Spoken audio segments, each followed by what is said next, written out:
যাদেরকে স্বাভাবিকভাবে কবর দিয়ে কবরস্থানে রাখা হয়েছিল কবর থেকে উঠবে, যারা বিমান দুর্ঘটনায় মারা গিয়েছে ওই ছাইগুলো থেকে উঠবে, যারা সাগরের মধ্যে মারা গিয়েছে সেখান থেকে উঠবে, যে যেখানে ছিল ওইখান থেকে উঠবে। সুবহানাল্লাহ।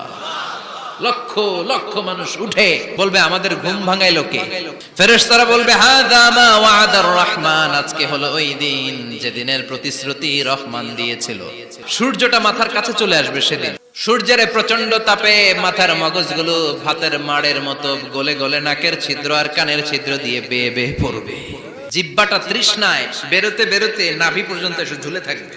মা তার মেয়েকে দেখে দৌড়ে পালাবে, বাবা তার কলিজার টুকরা ছেলেরে চিনবে না। ও আয়েশা, দিনটা এত ভয়ঙ্কর হবে, বাঁচাও বাঁচাও ইয়া নফসি ইয়া নফসি বলে একবার ওই বিপদের দিনে মানুষ যে আকাশের দিকে এরকম তাকাবে, কার গায়ে জামা আছে কার গায়ে জামা নাই, ওই কথা মুহূর্তের মধ্যে